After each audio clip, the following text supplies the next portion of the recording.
নমস্কাৰ ভিউৱাৰ্ছ, মোৰ অন্য এটা ভিডিঅ'লৈ আপোনালোক সকলোকে স্বাগতম জনালোঁ।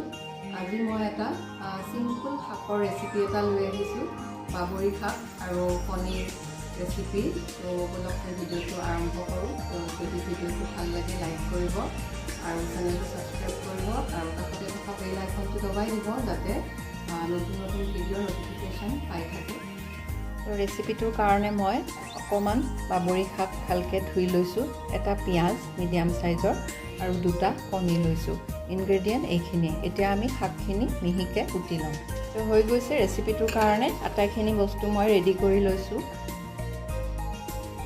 এতিয়া সৰু পেন এখনত এয়া মই সৰিয়হ তেল দিছোঁ। তেলটো গৰম হৈছে।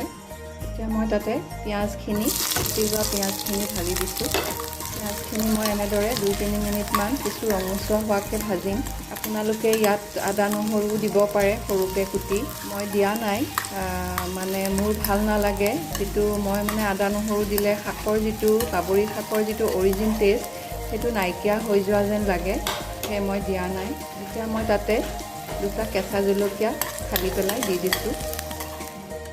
তো হৈ গৈছে, পিঁয়াজখিনি অকণমান ৰঙচুৱা হৈছে, 2 মিনিটমান ভাজিলোঁ। এতিয়া শাকখিনি ঢালি দিছোঁ।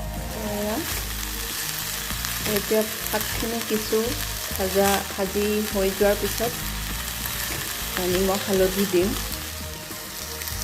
এতিয়া মই অকণমান সময় ঢাকোন এখন লগাই দিছোঁ। তো 1.5 মিনিটমান হ'ল। এতিয়া এবাৰ চাইছোঁ, অলপমান লৰাই দিছোঁ। এতিয়া ইয়াত নিমখ হালধি দিম।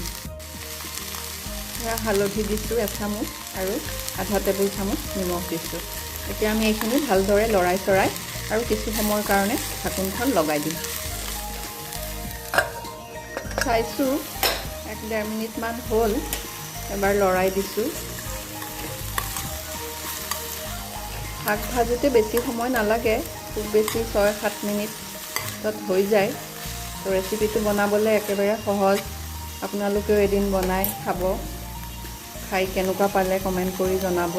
অকণমান মই এতিয়া জালুকৰ গুড়ি দিছোঁ, অকণমান 1/4 এখন চাহ চামুচেৰে 4 ভাগৰ এভাগ মই দিছোঁ।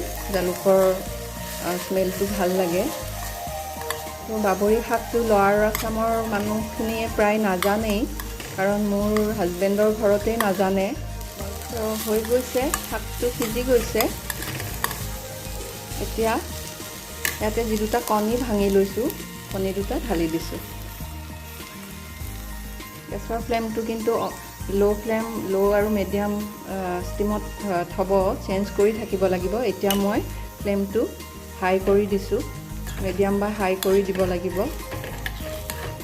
তো এয়া হৈ গৈছে আৰু অলমষ্ট হৈ গৈছে। অকণমান শুকান কৰি দিওঁ, বেছি ভাল লাগিব, টেষ্টটো বেছি ভাল হ'ব।